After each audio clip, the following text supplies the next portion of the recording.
Assalam alaykum wa rahmatullahi wa barakatuh.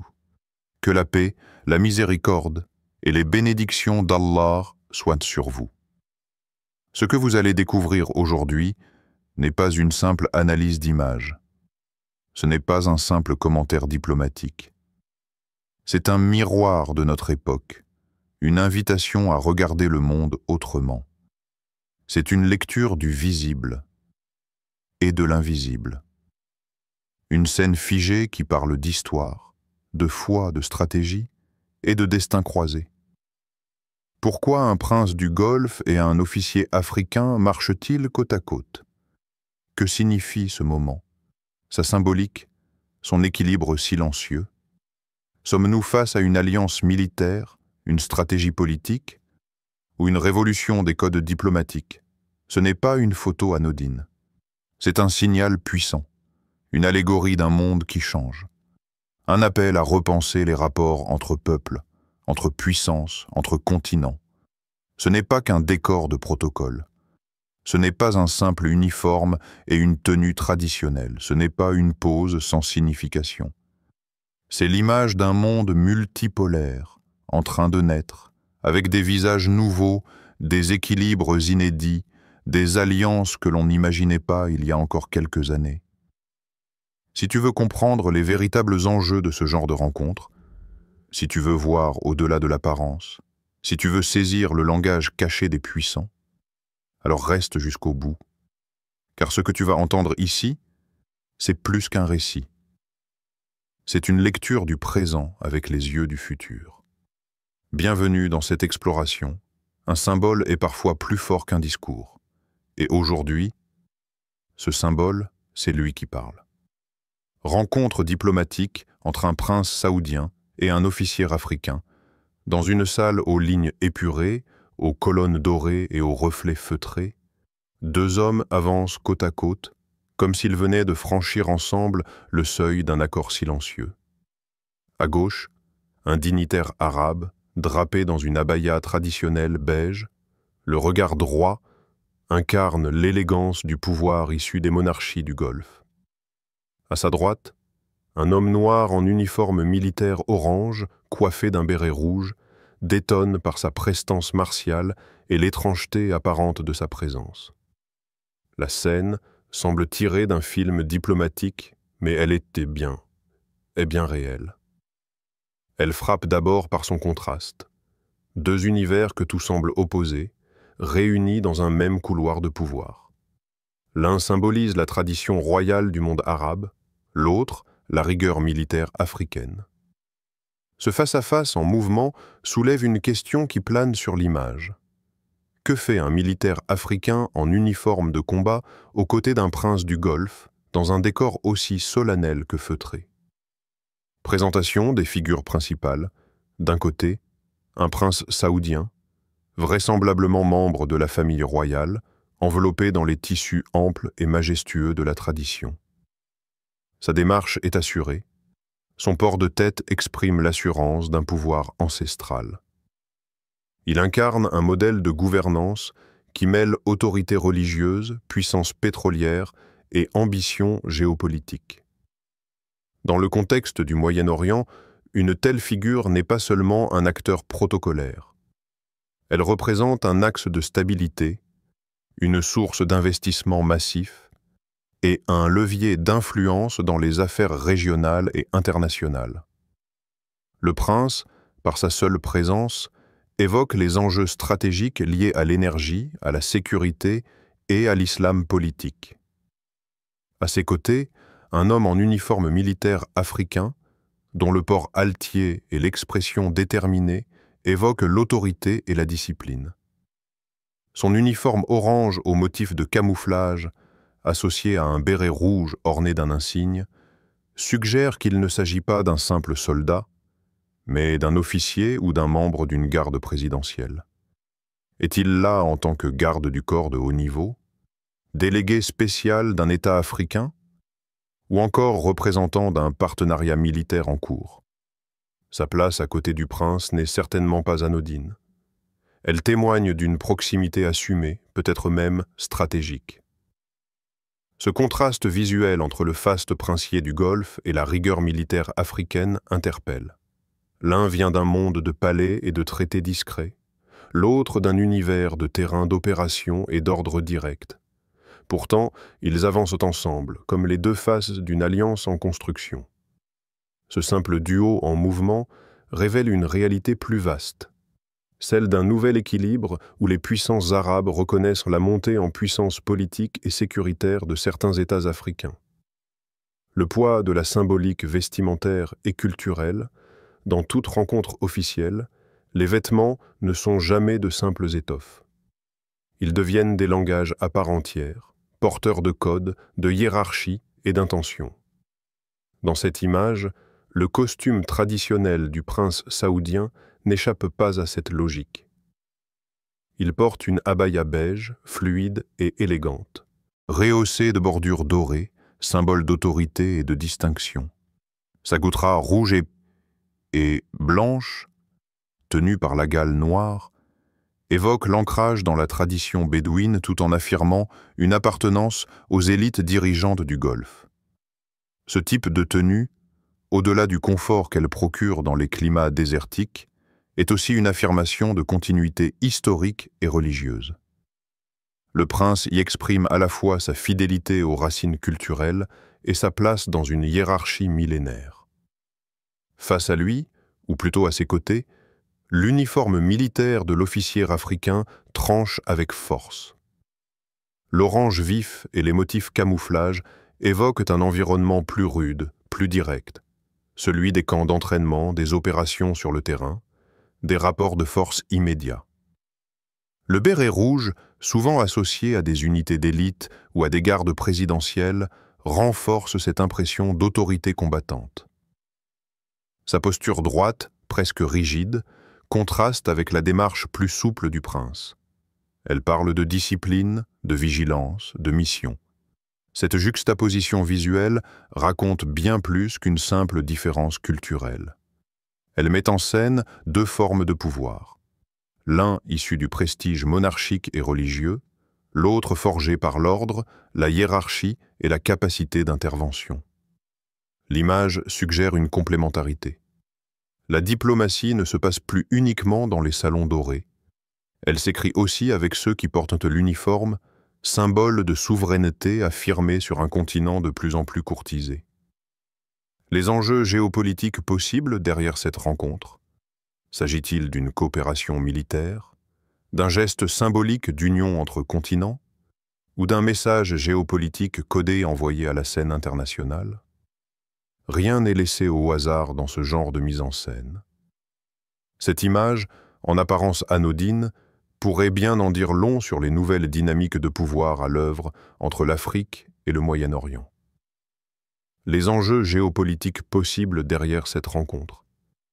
Derrière cette image apparemment anodine se cache une toile complexe de dynamiques géopolitiques en pleine évolution.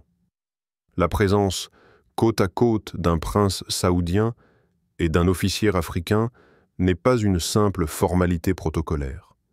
Elle symbolise un redéploiement stratégique, dans lequel le Moyen-Orient et l'Afrique réévaluent leurs rapports de force, de dépendance et de partenariat.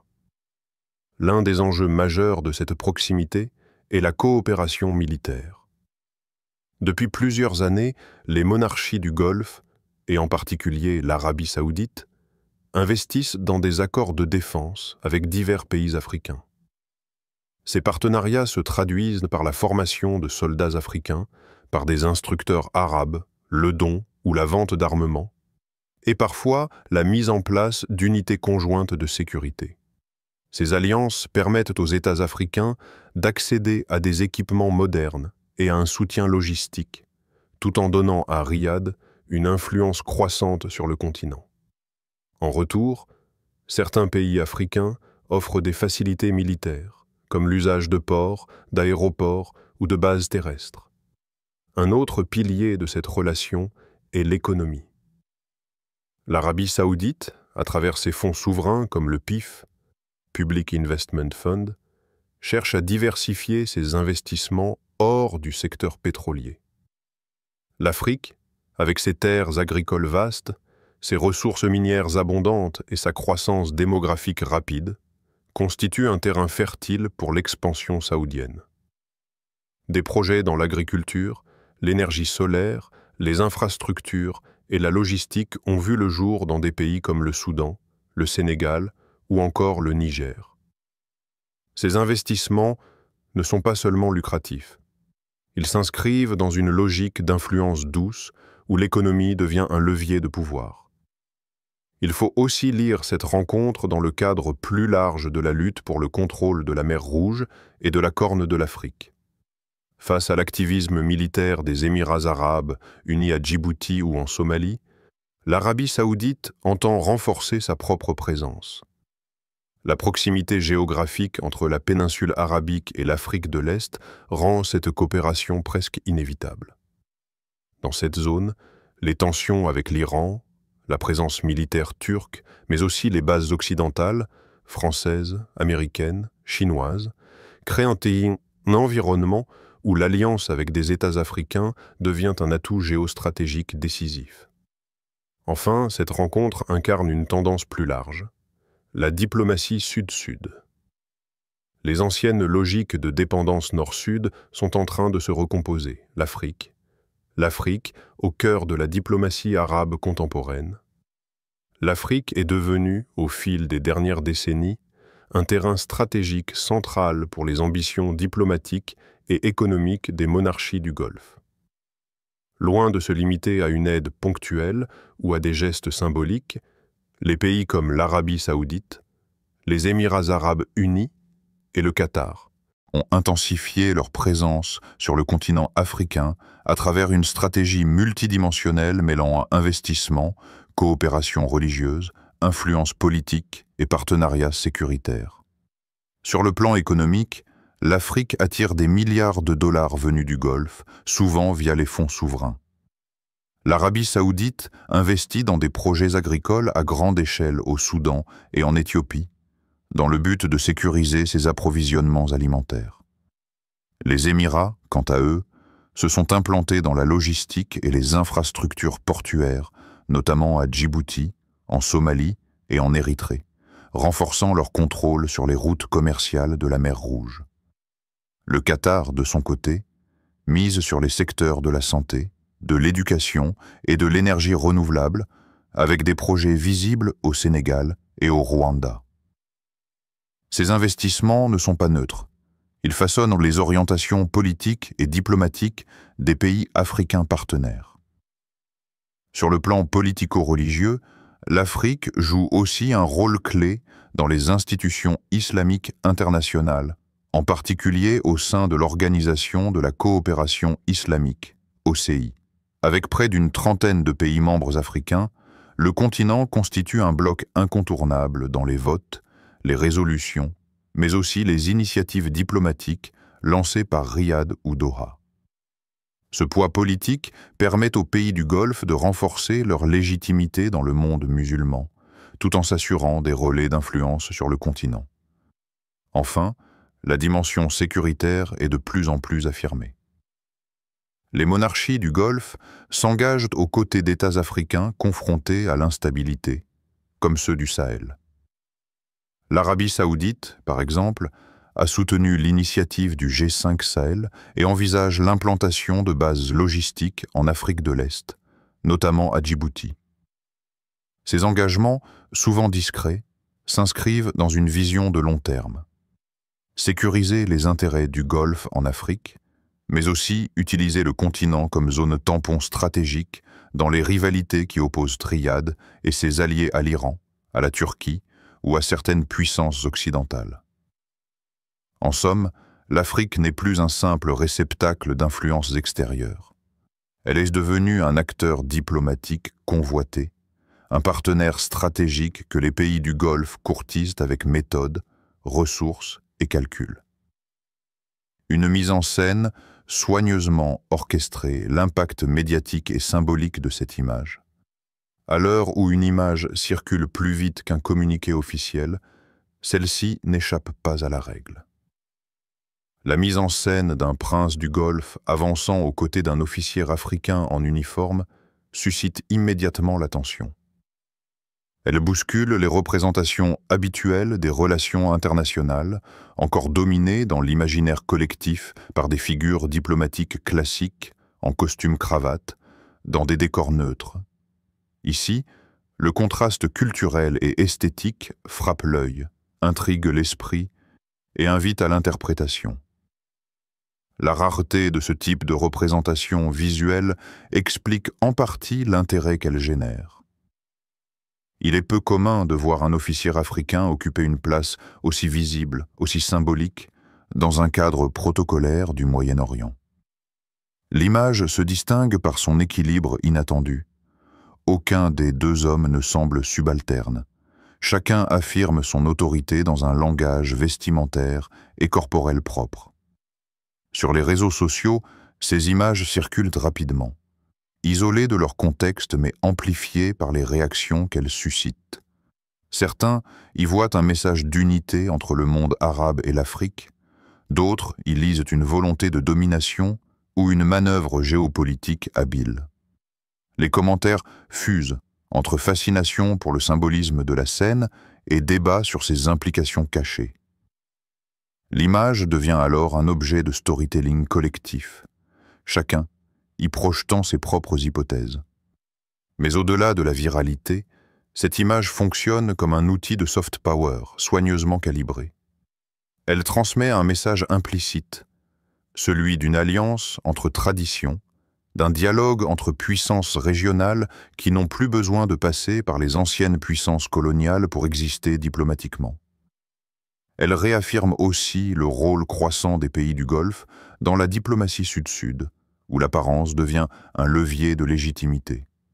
De ou d'influence occidentale, elle devient un partenaire à part entière dans des échanges politiques, économiques et militaires avec les pays du Golfe.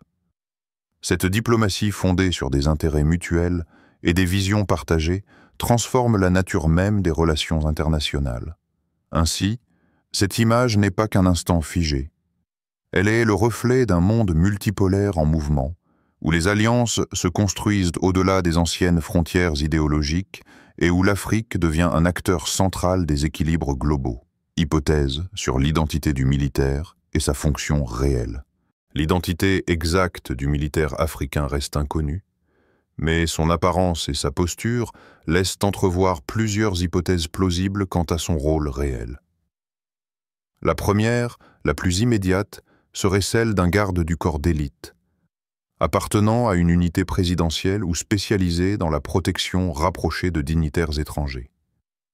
Son uniforme soigné, son béret distinctif et sa posture rigoureuse soutiennent cette lecture. Cependant, sa proximité directe avec le prince, son calme apparent et l'absence de tension dans son attitude suggèrent un rôle plus diplomatique ou protocolaire. Il pourrait s'agir d'un officier supérieur détaché dans le cadre d'un partenariat militaire, invité à représenter son pays dans une visite officielle. Une coopération sécuritaire bilatérale pourrait expliquer cette présence visible comme une manière de symboliser une confiance mutuelle entre deux nations. Une autre hypothèse, plus stratégique, serait celle d'un intermédiaire discret dans une mission de coordination militaire ou d'échange de renseignements, dont la visibilité inhabituelle servirait à envoyer un signal aux observateurs. Enfin, il est possible qu'il incarne une figure de prestige, choisi pour incarner la montée en puissance des armées africaines dans les partenariats globaux. Qu'il soit homme de terrain ou diplomate en uniforme, sa présence interroge et fascine. Elle est, à elle seule, un message.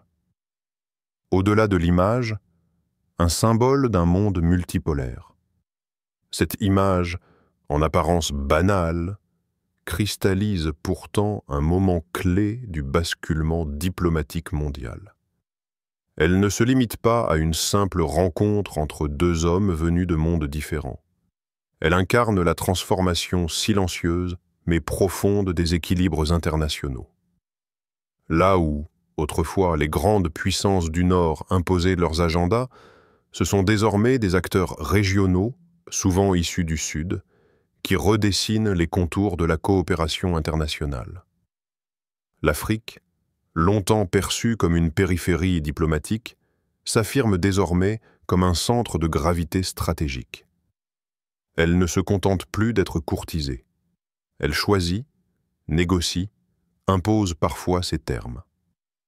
Dans le regard tranquille de l'officier africain, dans le pas assuré du prince saoudien, se lie une reconnaissance mutuelle.